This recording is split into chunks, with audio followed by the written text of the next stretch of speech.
Tucker and Dale vs. Evil is a slasher parody directed by then first-time director Eli Craig. When a group of teenagers go on vacation to a cabin in the woods, they mistake two harmless hillbillies for slashers. The film stars Tyler Labine as Dale and Alan Tudyk as Tucker.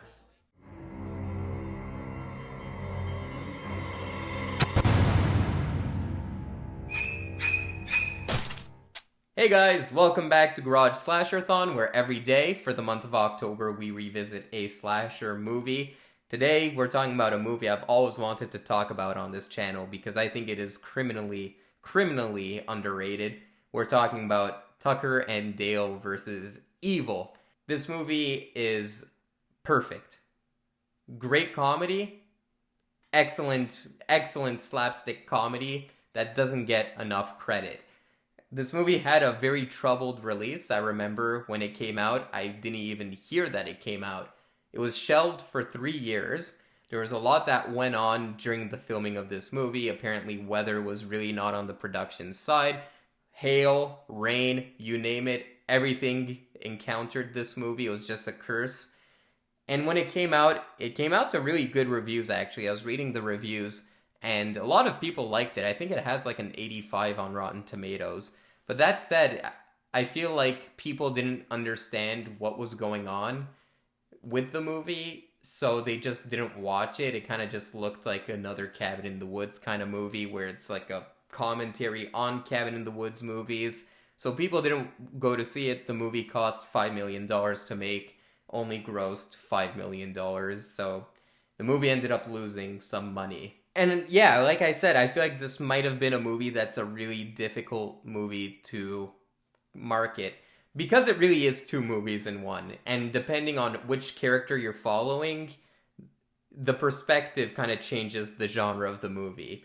So you have, on the one hand, this very crappy, low-grade, cliched slasher movie, and I think that's kind of what people got from the commercials and decided not to watch it, but that's only like a portion of the movie. So you have like these archetypes of characters. You have the obviously Chad character, who is called Chad in this movie, and then you have like the slutty character and the black character, and it's just all these very cliched character archetypes, and they're making stupid decisions throughout the whole movie. But that's only a portion of the movie. The other portion of the movie is this kind of Abbott and Costello kind of movie.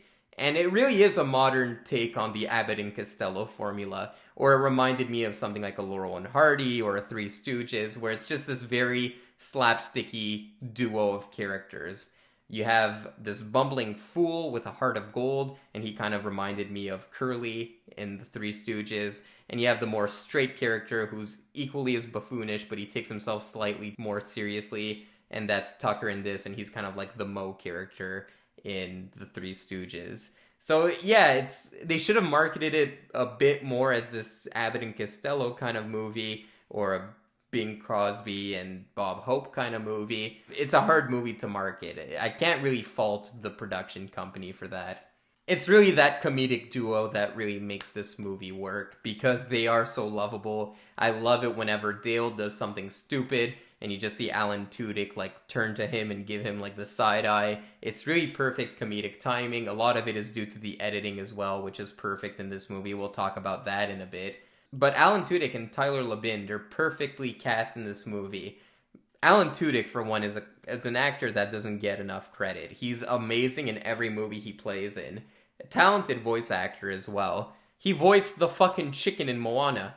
They hired Alan Tudyk just to be like, Puka!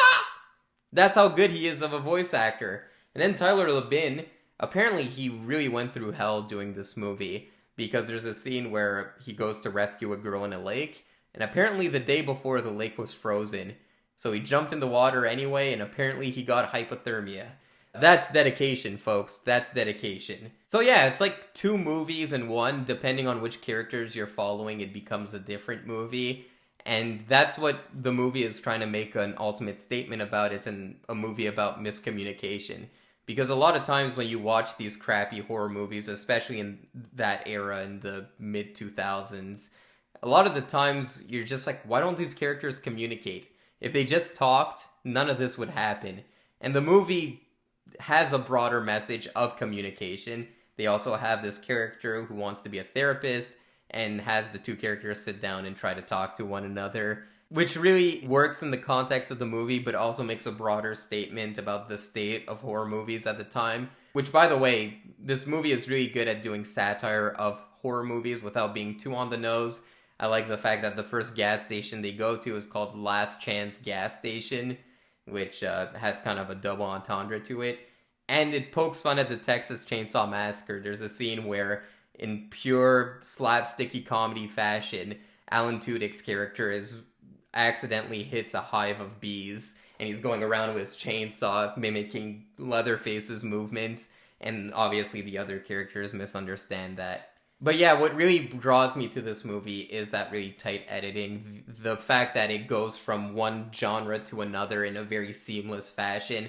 1 second you're watching that really crappy horror movie, and the music is all tense and everything like that, and then you're cutting back to the two hillbillies who are just drinking beers and having a good time, and they're having their little getaway. And it creates for good comedy, just shifting between those two kind of perspectives.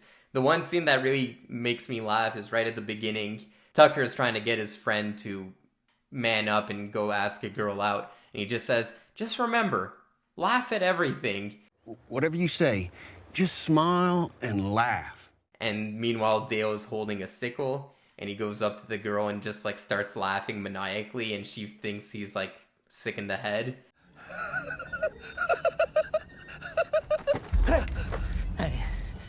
That's so perfect. It's perfect setup, perfect payoff. Same thing with that bee sequence. It's such perfect setup and payoff.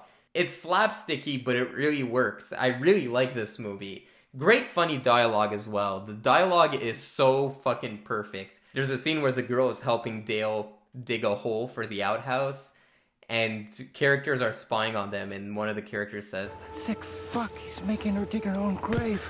We don't have much time. It's so perfect. And the other line of dialogue that makes me laugh is that the kind of slut character is constantly smoking a cigarette. And there's a point where the guy's like, hey, you know that's bad for you. And she's like, you know what else is bad for you? Fucking dying. Shouldn't be smoking anyway, Chloe. It's not good for you. Yeah, well, fucking dying isn't good for you either, but that doesn't seem to be stopping anybody. Tight movie all around. Makes me laugh. The first time I watched it, I was kind of expecting like a schlocky, another Evil Dead kind of movie. But it really doesn't do that. It has an identity of its own. It's really a good satire of horror movies. And personally speaking, when you compare this to a movie like Cabin in the Woods, I think this is the better movie because you have those really likable characters at the center of it. Your Abbott and Costello comedic duo, or your Cheech and Chong, whatever you want to call it. I like that comedic duo, and I really wish this movie did well because just like the Abbott and Costello series, they went to see Dracula and Frankenstein and the Wolfman. I wish we kind of got this comedic duo just hopping genres. Maybe there's like a Tucker and Dale versus Aliens, or a Tucker and Dale versus... It really would have made for a good series of films. I'm not one for sequels usually. I think sequels for the most part don't work. I think Tucker and Dale versus Evil really could have won the Abbott and Costello route and just do a bunch of sequels hopping from genres. Anyway, that's how I feel. Guys, have you seen Tucker and Dale versus Evil? It's one of my favorite horror comedies. Comment below, let me know, and I'll see you guys around. Take care. This is a suicide pact. These kids are coming out here and they're killing themselves all over the woods. Oh my God, that makes so much sense.